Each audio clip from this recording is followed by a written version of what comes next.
On demande toujours aux écrivains quand est-ce qu'ils ont commencé à écrire. Pour moi, c'est assez simple de répondre parce que je m'en souviens très très bien. J'ai commencé à écrire quand j'étais en classe de 5e. J'étais dans un collège religieux, catholique, et d'abord, j'ai écrit des petites vies de saints imaginaires. Et puis ensuite, comme j'avais lu des petits romans policiers pour enfants, j'ai écrit 2 petits romans policiers. Je les ai perdus depuis, évidemment. Et donc, c'était en classe de 5e, donc j'avais 11 ans, 12 ans, ouais. Et puis l'année suivante, en classe de 4e, avec mes professeurs, j'ai étudié le surréalisme. Et là, ça m'a passionné. J'ai trouvé ça complètement fou, délirant et très libre. Ce jeu avec les mots où j'avais l'impression qu'on pouvait écrire n'importe quoi. Et donc je me suis amusé à écrire des poèmes surréalistes en classe de 4e. Et puis, c'était des exercices un peu, mais ça m'amusait beaucoup. Et puis ensuite, c'est devenu beaucoup plus profond et ça coïncide avec l'adolescence.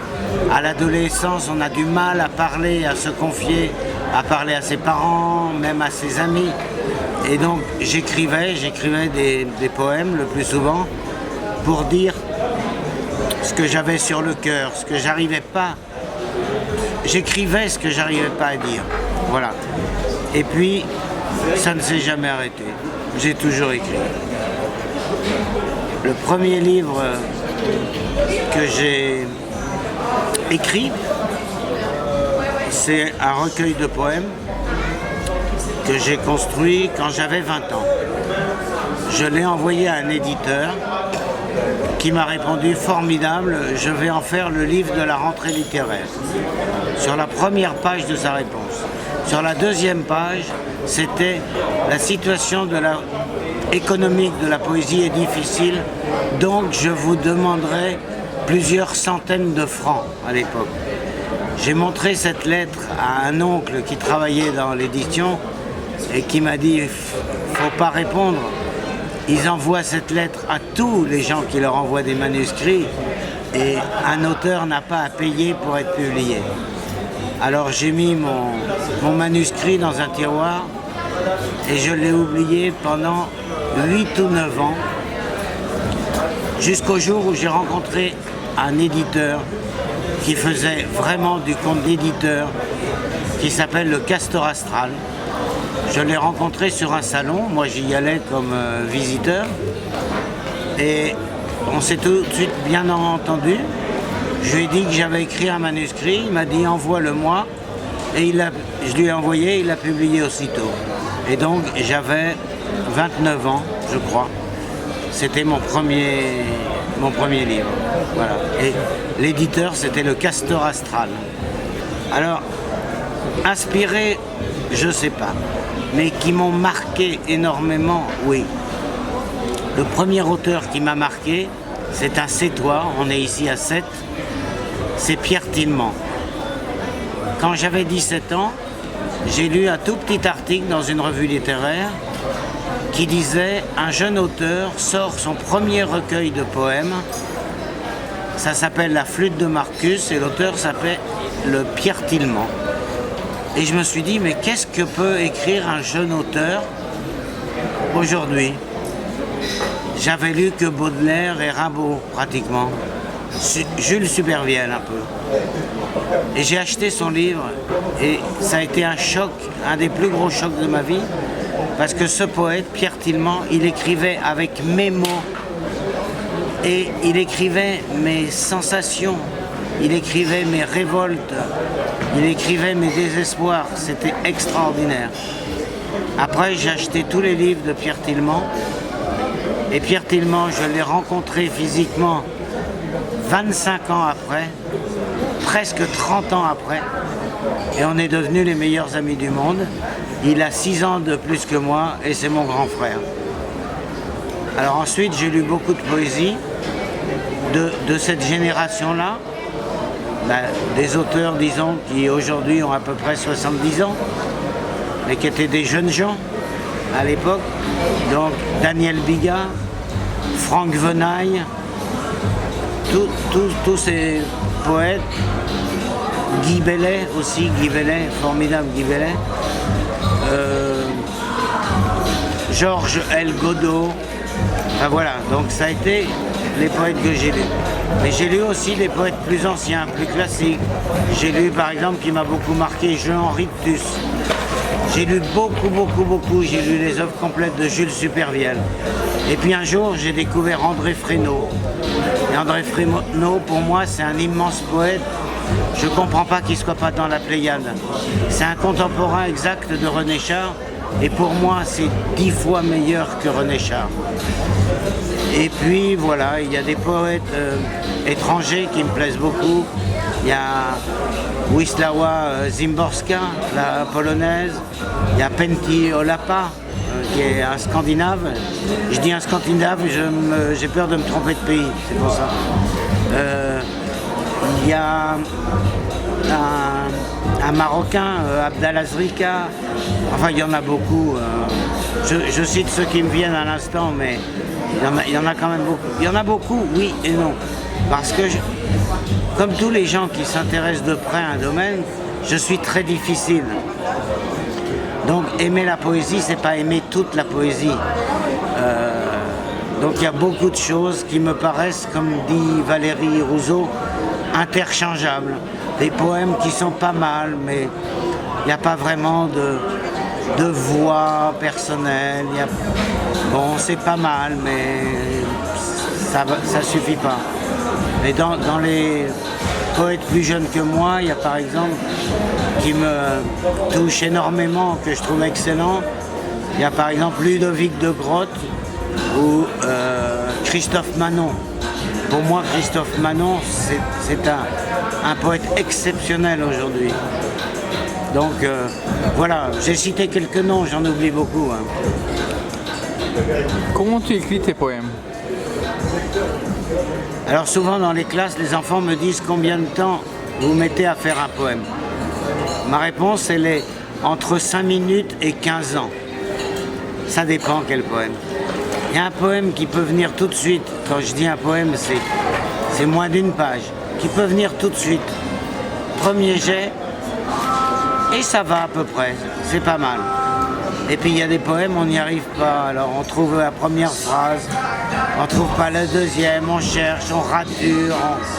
Et quelquefois, c'est pas des blagues. J'ai pu passer 10 ans, 15 ans sur un texte, je le reprenais de temps en temps. Ce qu'il faut, je crois, après qu'on a écrit, il faut oublier le poème, le laisser dans un coin et le reprendre ensuite, 1 mois, 2 mois, 1 an après, en l'ayant presque oublié, en croyant que c'est quelqu'un d'autre qui l'a écrit. Et là, il faut être très sévère et dire ça, mais je comprends même plus ce que j'ai écrit, pourquoi j'ai écrit ça. Pour moi, c'est beaucoup de travail. Je n'ai aucun texte, pratiquement, qui soit du premier jet. Et c'est Boileau, le poète Boileau, qui disait « 20 fois sur le métier, remettez votre ouvrage ». Et bien moi, je me rends compte que chacun de mes textes a au moins 20 versions. Avant la version définitive, c'est une vingtaine. Bon, quand je suis arrivé à une vingtaine, pour moi, avec mes moyens à moi, j'estime que je ne peux pas faire mieux. Un autre pourrait faire beaucoup mieux sans doute. Mais moi je suis arrivé au mieux de ce que moi je pouvais faire. Alors je dis ça y est, là il est fini. Mais c'est très long avant d'arriver à ça. Oui. La traduction. Ah, la traduction. Très très compliqué. Moi j'ai lu des poèmes, j'ai lu par exemple la Bible ou le Coran dans des traductions différentes, qui sont tellement différentes que je me pose énormément de questions sur le texte original, que lui je ne peux pas lire puisque je ne connais pas la langue. J'ai lu par exemple des poèmes de Constantin Cavafy traduits par Marguerite Yourcenar. Et je les ai pas beaucoup aimés. Et je les ai lus après dans une autre traduction. J'ai oublié le traducteur. C'est publié à l'Imprimerie nationale. Et j'ai adoré ces poèmes. Donc voilà. Le même poète, dans une traduction, je ne l'aime pas, et dans une autre, je l'aime. C'est assez bizarre. Et par exemple, pour la prose, les œuvres de Dostoïevski, il y a un siècle, ont été traduites dans un français très polissé, un peu empoulé, dans la belle langue française. Alors que Dostoïevski écrivait volontairement un peu mal, entre guillemets. Il voulait écrire brut, près du peuple, un peu comme on parle. Et les nouvelles traductions de Dostoïevski, par André Markovitz par exemple, elles sont beaucoup plus proches du Dostoïevski original. Et donc c'est cette traduction que j'ai envie de lire et que je lis. Et Shakespeare c'est pareil, traduit par Markovitz ou par Desprats, c'est bien meilleur que les vieilles traductions de Shakespeare par François-Victor Hugo. Donc, en règle générale, plus une traduction est récente, meilleure elle est. En règle générale, je dis bien. Par exemple, les traductions de Kafka par Vialat, elles sont très bonnes, elles coulent très bien en français. Mais elles ne sont pas très fidèles au texte original, à l'essence du texte original, au style du texte original.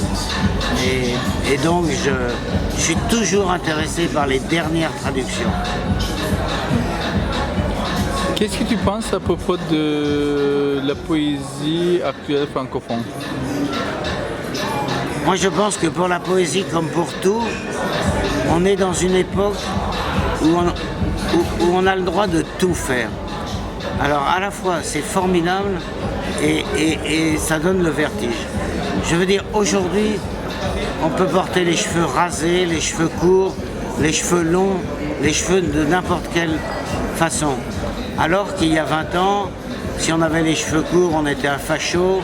Si on avait les cheveux longs, on était un gauchiste. Bon, tout ça, ça a disparu.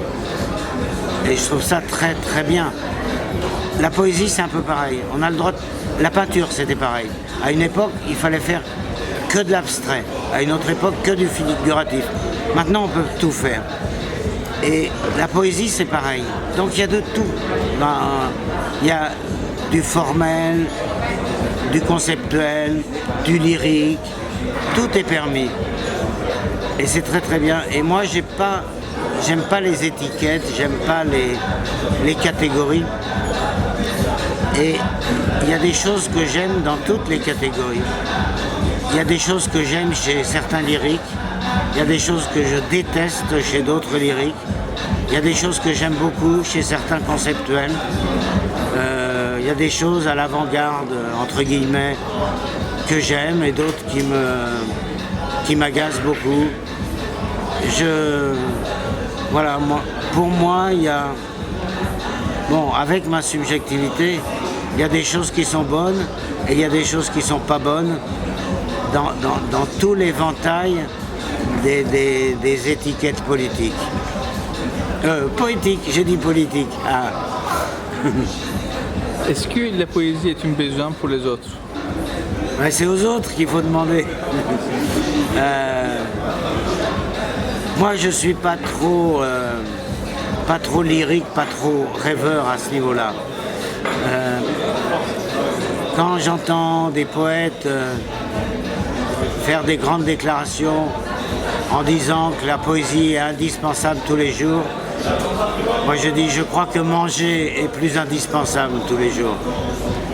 Et la majorité des gens vivent sans poésie. Tout dépend de ce qu'on appelle la poésie.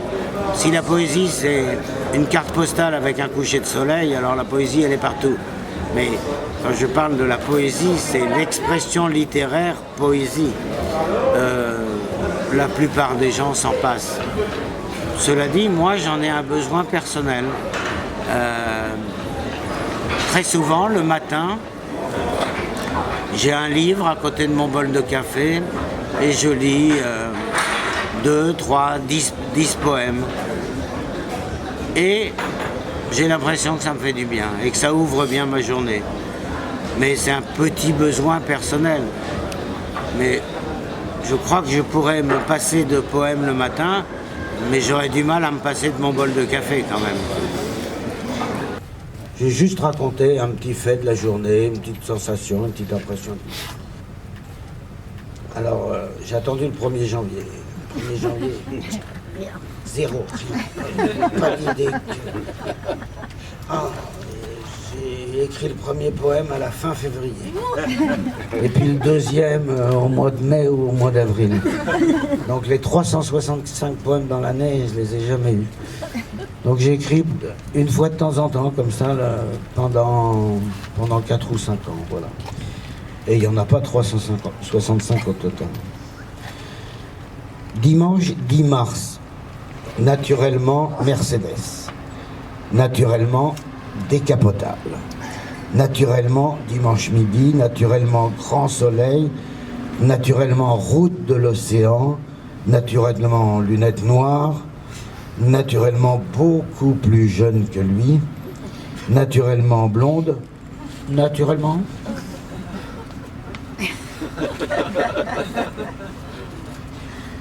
Sur mes mercredi 23 mai. 22 mai, c'est important. Sur mes chaussettes offertes par Rennes, il est écrit brodé à la ligne je, à la ligne suis, à la ligne génial. Avec mes chaussures hautes aujourd'hui, on ne lit plus que je à la ligne suis, ce qui déjà n'est pas si mal. Samedi 26 octobre, Jules est venu, dans sa 82e année, si je ne me trompe pas, déjeuner à la maison aujourd'hui. En arrivant, il a offert à Rennes un bouquet de fleurs et un cadeau pour Pauline. La femme de Jules est morte il y a 10 mois et Pauline aura bientôt 2 ans et demi. Jules dit que le pyjama doit être à présent trop petit, que sa femme l'avait choisi quelques jours avant de mourir, que c'est même en allant l'acheter qu'elle a ressenti son premier vertige. Et Jules demande qu'on l'excuse de ne pas avoir eu la force de nous l'envoyer à temps. Aujourd'hui, Jules apporte le pyjama trop petit. Je me doute qu'il est trop petit, mais je ne pouvais pas le donner à quelqu'un d'autre. Voilà. C'est ma femme qui l'avait choisi. Pour Pauline. Dimanche 13 mai. Voici venu le jour du vide-grenier. Ma Pauline, ma fille, ma Léonie, ma Colombe, tu vas jouer à la marchande. Ô joie, ô impatience, avec tes 8 ans tout neufs. Babioles, vaisselle, affiches et rossignols. On allège notre maison nouvelle, plus petite que la précédente. Mais une méchante pluie de mai s'abat, qui décourage tout chaland. La place est déserte, l'eau ruine les étals. Chaque vendeur se protège comme il peut, sous des plastiques, des abris de fortune. Et je n'ai apporté qu'un pauvre parapluie. Tristesse et déluge et hallebarde. Tu te réfugies dans la voiture, déjà trempée, et je dois renoncer, remballer. Non, je n'ai rien vendu, je n'ai rien vendu. Non, tu veux toucher des sous, des pièces, qui sonnent et trébuchent dans ta petite main. Pas un client, ils sont restés chez eux, au sec. Et les pleurs te submergent. Je veux vendre, je veux vendre. Tout pleur d'enfant me dévaste. D'un coup, la voisine quitte son stand et sur le nôtre avise un grand plat à tarte. C'est combien ? 5 €. Ah non, pas question, je vous en donne 2. Eh bien, ce sera 2. Ma Pauline, ma fille, ma Léonie, ma Colombe, nous avons une cliente. Sous l'averse, elle sort, à peu près protégée par notre parapluie. 2 € tombent dans sa paume. Alors papa, je vais t'acheter un livre. J'ai vu une dame qui vendait des livres. Hein papa, tu aimes les livres? Elle me demande, celui-ci, désignant Moloch de Thierry Jonquet. Et je dis oui, oh oui, car je ne l'ai pas lu, mais quelque ami me l'a vanté.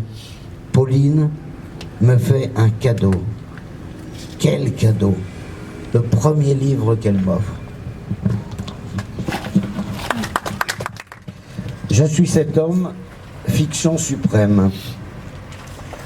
Il y a 2 citations en exergue, une de Saint-Augustin, l'homme, cette part médiocre de la création du monde.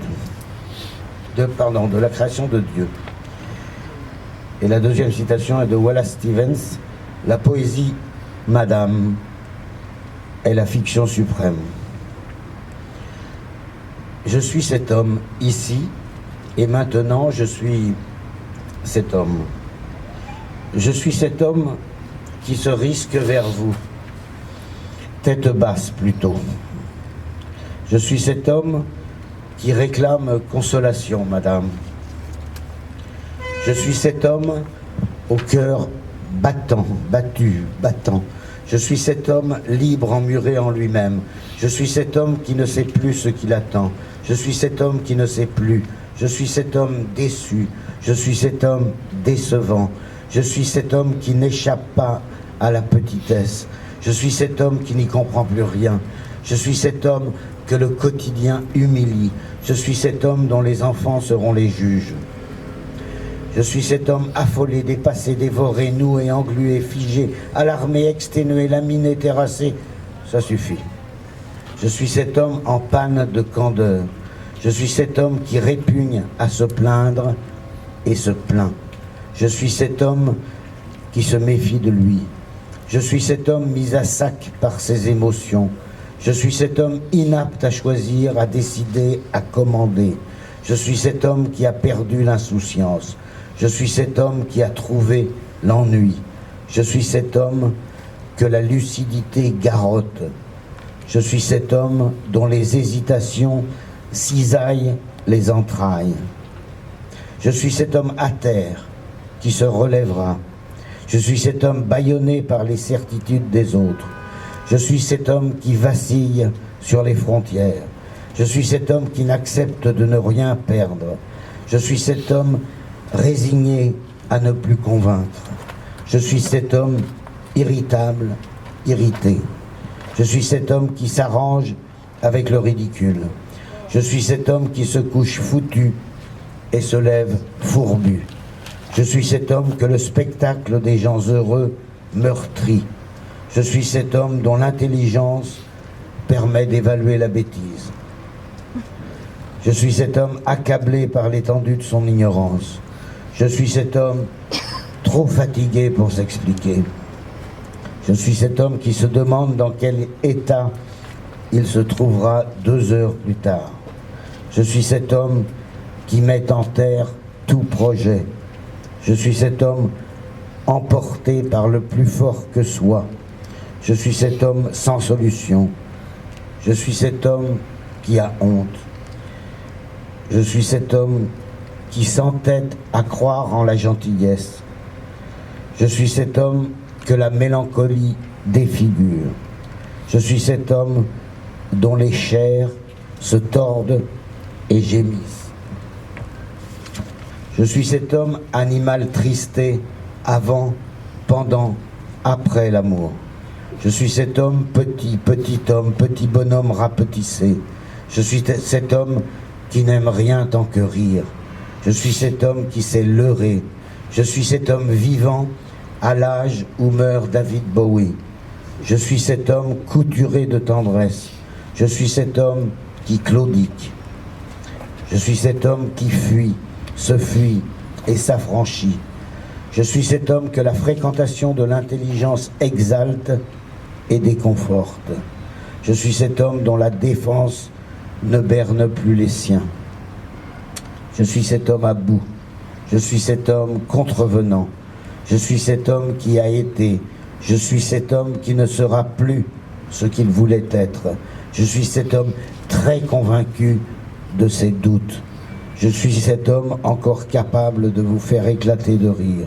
Je suis cet homme qui se demande s'il a jamais donné.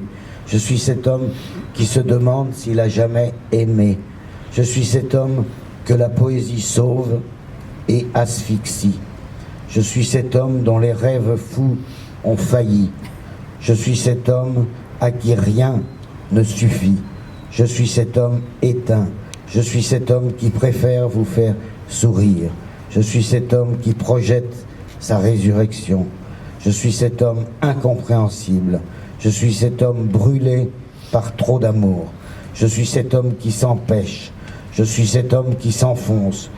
Je suis cet homme que ne sauraient lasser les expressions du génie. Je suis cet homme dont la fièvre ne tombe pas. Je suis cet homme à vous pareil et dissemblable. Je suis cet homme ecce homo. Je suis cet homme qui écrit ce poème aujourd'hui. Est-ce un poème? Je suis cet homme. Qui lui reste-t-il à aimer? Je suis cet homme dérisoire. Je suis cet homme en exil avec quelques noms, quelques verbes. Je suis cet homme qui sait que l'écriture est grave. Je suis cet homme qui va payer. Je suis cet homme que je regarde trop. Je suis cette humanité crucifiée. La poésie, pardon madame, me fait exagérer.